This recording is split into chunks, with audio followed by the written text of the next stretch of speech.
Hey plant fam! Welcome back to my channel if you are new here. My name is Jacqueline. This is part of my jungle, and today we have a bit of a project, but I figured I would take this opportunity to also talk to you about the general care for Scindapsus plants while we, let me grab it, chop up my Silver Spmash Scindapsus and propagate it. So I'm going to show you guys how I propagate Scindapsus, which is going to be the same as how you propagate POTHOS and philodendron and things like that. But I figured that I would take this opportunity to talk to you about how to keep your Scindapsus happy, because I think that more people struggle with the Scindapsus genus than what you think. Because I certainly have killed a handful. They are a little bit more needy than an epipremnum or a philodendron, in my opinion, even though they tend to all get lumped into the same POTHOS category, which is not actually like a plant. I've gathered up quite a few Scindapsus over the last year or two, so if you watched my wish list video, you know that I have a few more on my wish list as well that I would like to get my hands on this year. So that's that. I also wanted to show you my sweatshirt that I have on today from Hello Fancy Plants. It's not a hoodie, I know, surprising, right? But I like this forest green color, and it says something cute on the back. Can you see it? It says just one more plant. I like the font, and I like the style of it, and I like the color. So I had to get one. This is her newest design, so definitely go and snag one. I think this one's going to be a bestseller. If I'm completely honest with you, I really love everything about it. So, Scindapsus. Where should we start? They like bright indirect light, which, bear with me, I know is confusing, especially if you are a newer plant parent. I remember the first time somebody told me bright indirect light. I'm like, what the hell does that even freaking mean? I don't know what that means.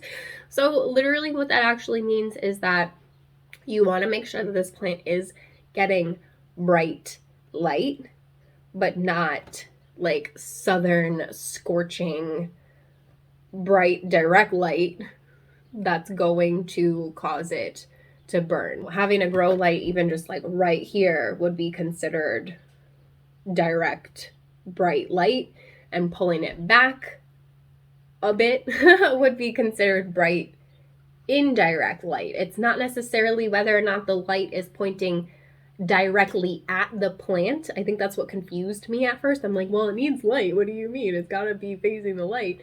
It's more so that you don't want it actually like just pounding down on the leaves. So even like in my greenhouse here, I have a couple of Scindapsus hanging out, but the grow light is like, you know, far enough away that the leaves aren't getting burnt, they're not getting damaged. But I do think that Scindapsus in general can handle a lot more bright light than other plants. You might just start getting some bleaching of the leaves and things like that. So you're gonna notice for sure. This plant, the one thing that it does is tell you exactly what it needs pretty much all the time. Like, she will let you know when she's thirsty, because these leaves will start to curl.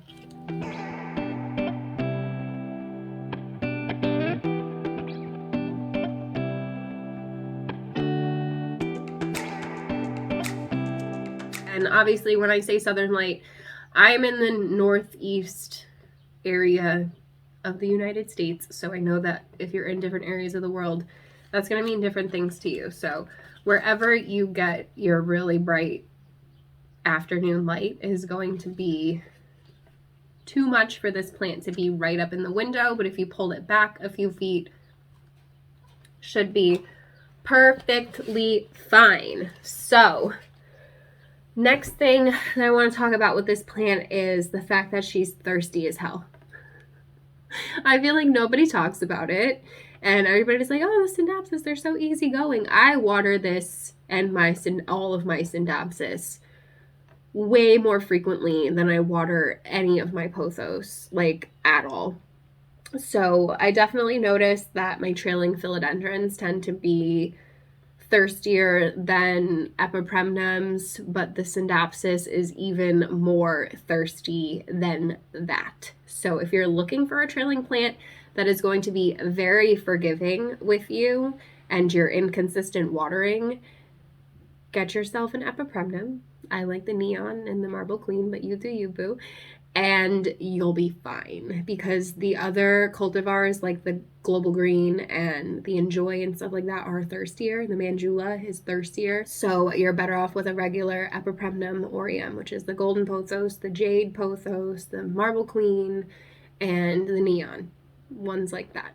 Anyway, so the point really that I'm trying to make here is that this plant needs to be consistently watered, and you should not allow it to go too long without being thoroughly watered, because you will get yellowing leaves. It's not quite as forgiving as a pothos. So if you're starting to see the leaves curl, you've already waited too long to water it. Like the second that I notice that these leaves aren't completely just sticking out on their own like this, you see how nice and flat these leaves are? Some of them just kind of like came in wonky, so they look curly, but they're not thirsty. This was a rescue mission, so that's part of why we're gonna chop it up and just kind of like let it grow back in, and then I'll have cuttings in my Etsy shop for you guys come springtime. So I definitely recommend getting used to, or at least keeping track of. I know it's probably not your favorite thing to do, but if I watered you on a Sunday, all you gotta do is just mark on a calendar, like, watered my Scindapsus, and then if you notice that by that next week, like by Friday, that it's starting to get curly again, then you know that that's the amount of time that you're supposed to go with watering this plant. Does that make sense? The amount of water that you're giving it is going to depend on the size of the plant, the container that it's in, the amount of light that it's getting, how quickly it's drying out because of the soil that you've used or whatever medium that you're using. I think this is a plant that would do really well in semi-hydro because you just wouldn't have to do anything with it. David gets irritated with having to water this plant, so I water it for him when I'm there once a week. Like, literally, it's on my schedule now for when I'm there. You'll pick up on it, though. Like, this is the type of plant that for sure tells you what it needs. So you will learn how to communicate with your Scindapsus and figure out what it's trying to tell you. So I do not like to put these plants in too much of a chunky mix. Obviously, you want the soil to be well aerated always and have proper drainage when it comes to big plants like this. Don't really usually ever recommend no drainage unless you are a seasoned plant parent and you know how much water to put in the pot that doesn't have drainage, because it can't go anywhere. So don't really recommend it, but you do you, boo. So I would definitely keep the Scindapsus plants in a pot that has sufficient drainage but not too chunky of a mix, because then you're going to have to water it constantly. I like keeping them in plastic or ceramic as opposed to terracotta, because it's going to dry out on you fairly quickly. So I tend to leave them in nursery containers and then put them into some sort of catch pot, or cover pot, whatever you want to call it. Yeah, that's my story with watering. And then obviously the type of medium that you have it in is completely up to you. But I like to use something that is going to hold on to the moisture for a little bit longer than other plants. It's not like my Hoya, where I will intentionally put them into a chunkier mix because I know that they like to get dry. These plants do not want to be dry. You want to let them dry out completely for sure, but you do not want them to be completely bone dry for days at a time. You will get yellowing leaves very quickly. They grow pretty slow too, I'm not gonna lie to you. Super duper slow growing, and I think anybody who has ever tried to propagate a Scindapsus knows that they can take forever to root, and even if they don't take forever to root, they take forever to put out new growth. So my advice to you, and we're gonna go over all of this, I'm gonna show you how I propagate this, but keep them in a small container and make sure that the roots are really nice and established. Once they fill up that container, your plant will start growing. I mean, you might get lucky and the plant might start growing before that happens, but for the most part, people find it difficult to get these to grow for them quickly. It helps if you already obviously have an active grow point and you're taking what's considered a top cut, which I know probably seems weird for a trailing plant because it would technically be a bottom cut, but it literally just means that that's, where you still have an active growth point. So that's actually going to propagate and grow a lot faster than if you didn't have a growth point. So, and a lot of these, I'm actually going to just be like, what is this even doing? My cat started nibbling on it, by the way. That's why we call him a dirty little leaf nibbler. Some of these I'm going to have to get rid of the leaf completely and just try and propagate from node, which is going to take even longer. But it's fine because it'll be okay. We'll have it in a propagation container where the humidity is much higher, and they like that. Humidity is your friend when you're trying to root plants. So what am I missing? Temperature. I mean, they're really not that finicky when it comes to temperature. Obviously, they don't want to be freezing cold or they'll get cold damage just like any other leafy plant will. Cold damage looks like black spots on the leaves. I've showed you guys what cold damage looks like when we were at Walmart a little while ago. So yeah, Scindapsus. I feel like that's really it. So I've got my repotting mat over here, and I also just recently ordered a bunch of clear plastic containers off of Amazon. I can link them for you guys. These ones are just under 4 inches. I need to get some of the smaller ones too. I have a really hard time separating them for some reason. I like using the clear containers because I can see what the roots are doing. I can see if the roots are even growing. And I like this shape because they sit closer together and you can actually fit more of them into the container. So we're going to be using perlite today. So this is also, I guess, like a how to propagate with perlite video, if you want to call it that. So I'm just going to move some of these things out of the way. Grab my perlite. It's over here. All right, so this is the perlite I've been using. Horticultural, Hoffman's Horticultural. I've been trying to find like more coarse perlite. You should absolutely rinse this stuff before you use it. So I'm probably going to fill up like 4 of these containers with perlite and then go wash it. And then we'll work with the moist perlite, which is actually easier and less dusty than the dry stuff. If you're going to be working with dry perlite, I usually recommend putting on a mask, which we all have plenty of now. So just grab one, put it on. You do not want to breathe in these dust particles because they will actually cause damage to your lungs. Okay, fam, so we are back. I'm sorry that it's kind of dark and dreary today. I didn't think that my ring light was necessary, but maybe it was. Maybe I should open the blinds a little bit more.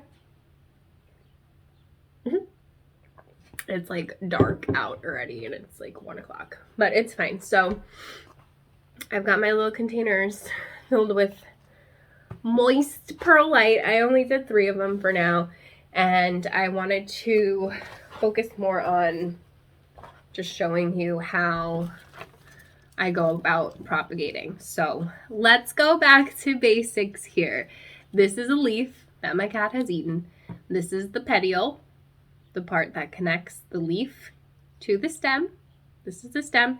And then wherever you have a point where the stem meets the petiole, you have a node. And then sometimes you get an adventitious root, an aerial root, something along those lines, even if it's just a bump, somewhere where roots can grow. So between the nodes is called an internode, and that is where we are going to cut.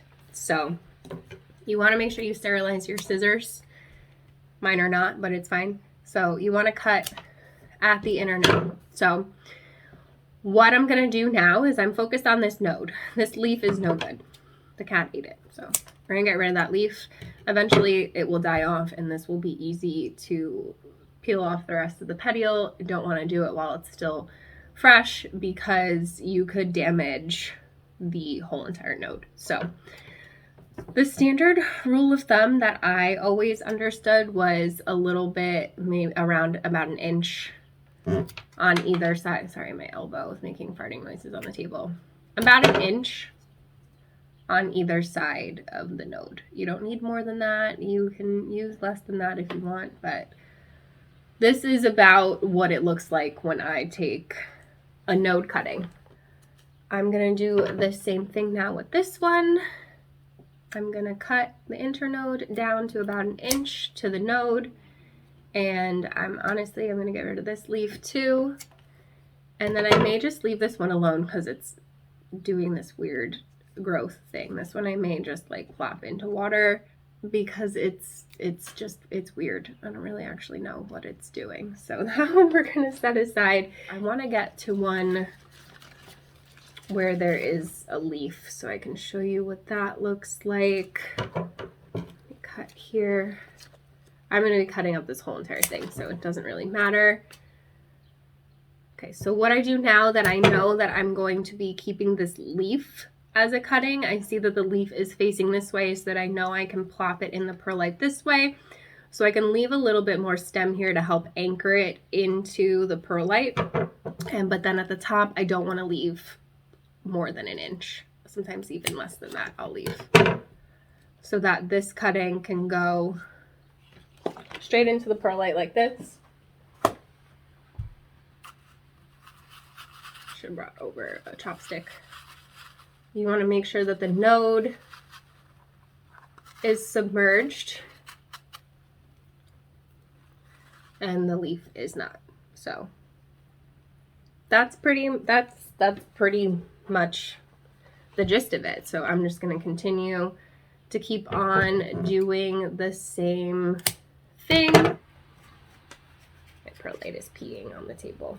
I like the perlite. I think it's a lot less messy than moss, and it doesn't get like moldy and gross the way that moss can. So once I started using perlite to propagate, I kind of just didn't want to go back. So it's peeing. It's fine. So that's what this is going to look like. I'm probably going to put 4 in each one, but I'm going to hold off. I'm going to put 2 in each one for now because then I have these nodes that I may plop in there, or I may do separate plants with nodes. I kind of just have to get in here and see how many cuttings I realistically have once I've chopped this whole thing up. So I'm gonna keep on chopping. I'm just going to need some time to take care of this whole entire plant because I'm gonna like chop it to like here. So we gotta cut all of this. We might as well do that now, I guess. Let's just cut this babe up so you guys can see what she looks like with a haircut. This, again, like I said, is a rescue plant, so I don't mind chopping her up. We have another one that we bought at David's place.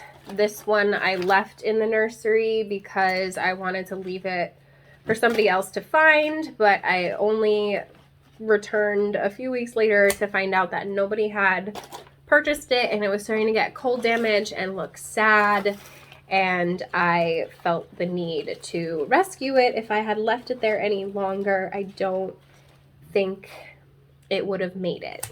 So there's that. So I figured I would get it and cut it up and share it with you guys since I already have one. Granted, this is going to be a plant that's going to be more readily available in the stores this year for sure. If you guys watched my video that I did on rare plants that are becoming common and easier to find. What is this vine even doing? I gotta sit down. Sitting on my legs and it hurts. Yeah, you're definitely gonna find these if you have like good local nurseries. At least you're gonna be finding these for sure. I don't know about big box stores, but I know that growers are growing them. This one literally just has nothing. It has nothing on it, so we'll be getting nodes from that one. So I am intentionally making these into larger plants for you guys so that I can offer them to you for a good price, and basically the same price that you're going to be getting them at the nursery for anyway. They might not be quite as full and bushy as the ones you would get at the nursery, but they will get there eventually. And yeah. So, I mean, at the end of the day, it's really up to you. And if you want to wait and try and find it in the store, or if you want to support me and my Etsy and all of this work that I do, that I put into growing these plants for you guys, then I greatly appreciate it. Because I know that sometimes you guys just want to support me and buy from me, and I could not be more grateful to you for that. So I think I'll leave that one because it's got like a lot of baby leaves. But here she is with her haircut. We might even cut a few more, but otherwise she's not looking bad. Not looking bad at all.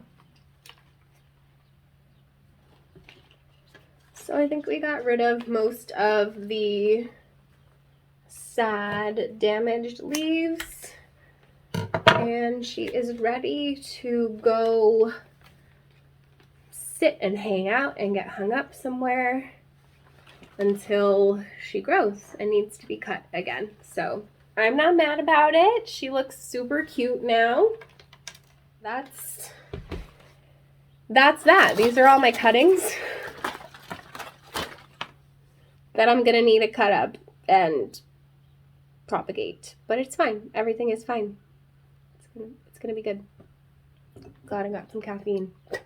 Anyway, so if you feel like I left anything out of this video, or if you still have Scindapsus questions, definitely leave them in the comments below. If you feel like I am absolutely 100% wrong on all of the things that I told you, then you can just leave. No, I'm just kidding. You can politely state your opinion in the comments. Politely, please. So yeah, we're all just here trying to learn from each other. I'm not an expert, but I have had Scindapsus in my collection for a long time. So I will wait for these to root, and then they will be available in my Etsy shop. So definitely go favorite my Etsy shop. The link is in the description box below. I am on vacation right now, but you can still, that's what they call it on Etsy when you close the shop temporarily. It's very cold right now, and the plants that I did send, even with like insulation and heating, like the heat packs, just came looking not their best to the people that I sent them to. So I've just been taking a step back until it warms up a little. I mean, it's February now, so hopefully by next month I will be able to open up with the things that I already have for you guys. I have lots of variegated string of hearts, string of spades. I have silver glory, string of hearts, and stuff like that that I've been growing for you that should be available hopefully next month. So definitely keep your eyes open for that. I started propagating some of my rarer Hoyas that were ready to be cut because a lot of them came from baby cuttings, so they take a little while to grow and have a place where I can cut them to propagate. So I have a couple propagating for you guys that should be ready in a couple of months as well, and I am super excited for all the new stuff that we're gonna have in the shop this year. So definitely go and check that out. And if you like this video, give it a thumbs up. Don't forget to subscribe, hit the notification bell so you don't miss anything from me.